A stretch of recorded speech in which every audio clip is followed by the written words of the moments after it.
महादेव, श्री शिवाय नमस्तुभ्यम। आइए आज का उपाय देख लेते हैं, जो कि पौष मास में पुत्रदा एकादशी का महा उपाय है। इस बार पौष मास में पुत्रदा एकादशी शुक्ल पक्ष में 10 जनवरी दिन शुक्रवार को पड़ रही है। पुत्रदा एकादशी पूरे साल में 2 बार आती है, एक श्रावण मास में, दूसरी पौष मास में।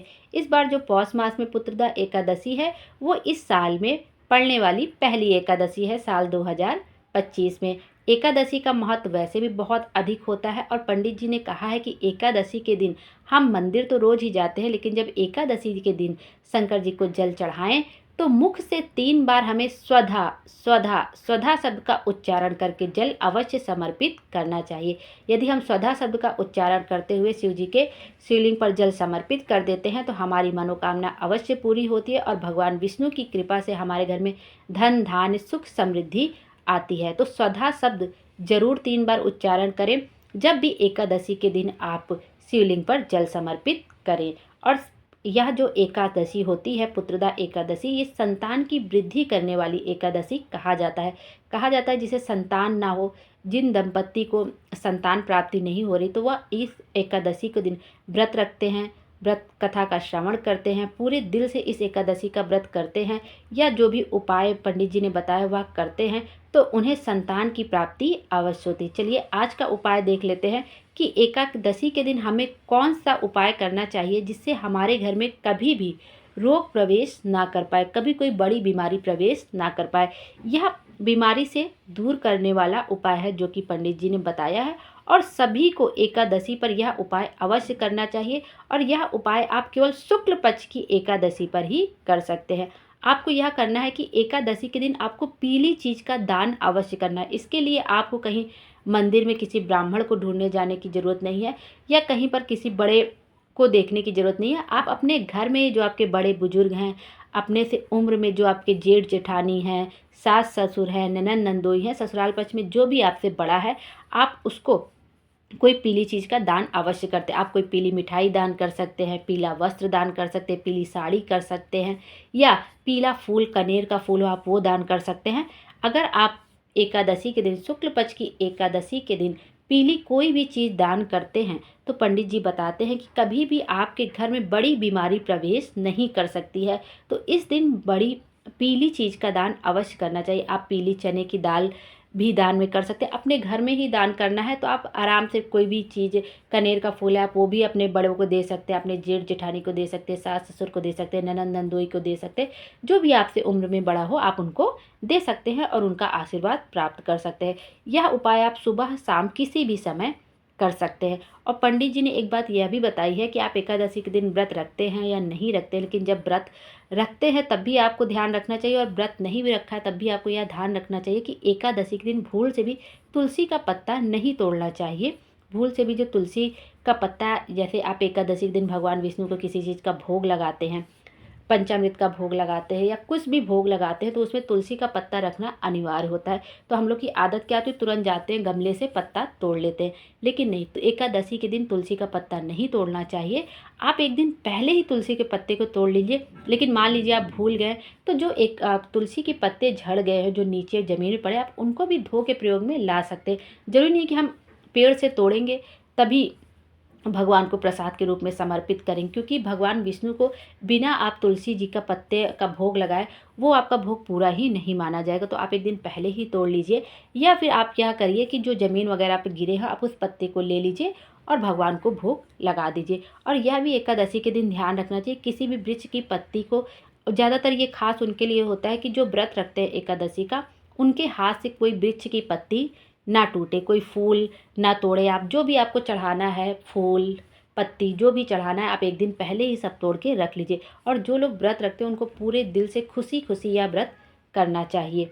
और जो व्रत नहीं भी रखते तो उनको बस इस बात का ध्यान रखना चाहिए कि तुलसी का पत्ता भूल से भी ना तोड़े एकादशी के दिन। आइए अब देखते हैं कि जिनको संतान की प्राप्ति नहीं हो रही वो कौन सा उपाय कर सकते हैं पुत्रदा एकादशी पे कि उन्हें संतान की प्राप्ति हो। आपकी शादी 10 साल हो गया, 15 साल हो गया, लेकिन अभी आपको संतान की प्राप्ति नहीं हुई है, तब आप यह उपाय कर सकते हैं। या जिनकी संतान है लेकिन केवल पुत्री ही पुत्री, उनको पुत्र की एक कामना है, तब भी आप यह उपाय कर सकते हैं। वैसे पुत्र पुत्री में कोई भेद नहीं होता, लेकिन ये समाज है, सब चाहते हैं कि हमें एक लड़का एक लड़की हो, लेकिन भगवान की जो इच्छा वो जो दे दे सब अच्छा है। लेकिन आप पुत्र की कामना से भी यह उपाय कर सकते हैं।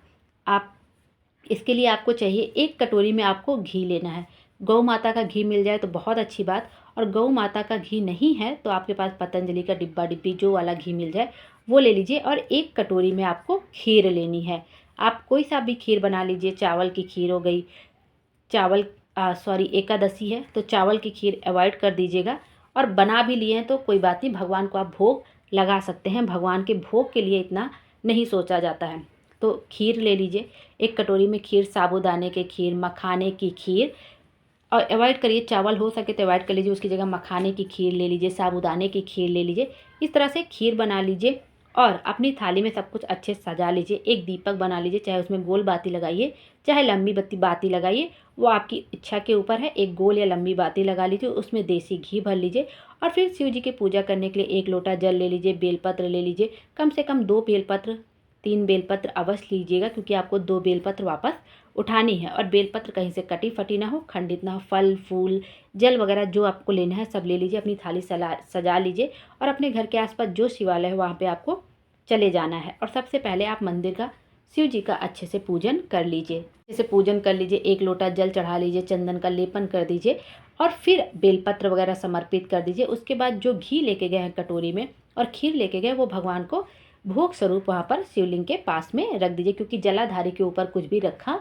नहीं जाता है। तो जलाधारी के ऊपर भूल से भी मत रखिएगा, नीचे रखिए। भगवान को आप ऐसे समर्पित करके शिवलिंग के पास जो भी जगह हो वहाँ पे रख दीजिए।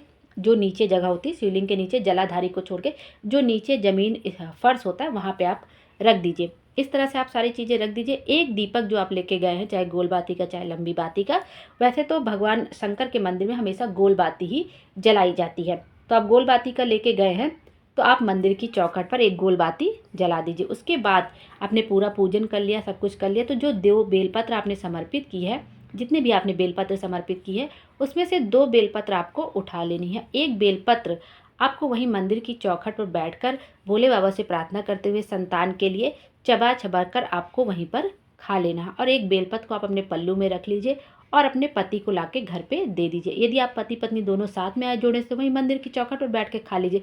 और वो मंदिर की चौखट पे नहीं खा रहे हैं तो आप उनको घर पे लाके दे दीजिए अपने पति को।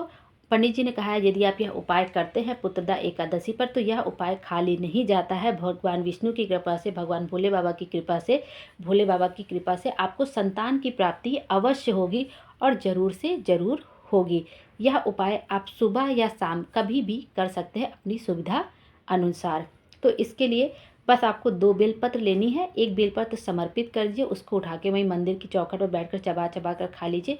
और 1 बेलपत्र आपको अपने पति को दे देनी है कि वो खा लें चबा चबा कर। और जब भी आप कोई पूजा पाठ करें तो श्री शिवाय नमस्तुभ्यम नमः शिवाय ओम नमः शिवाय का जाप करते रहें। यदि नारियाँ कहेंगी तो नमः शिवाय ओम नमः शिवाय कहेंगे, और पुरुष कहेंगे तो ओम नमः शिवाय डायरेक्ट कह सकते हैं। इस बात का ध्यान रखते हुए आपको अपनी पूजा अर्चना अच्छे से कर लेना। भगवान की कृपा से आपकी जो संतान प्राप्ति आपको अवश्य ही हो जाएगी। श्री शिवाय नमस्तुभ्यम। हर हर महादेव।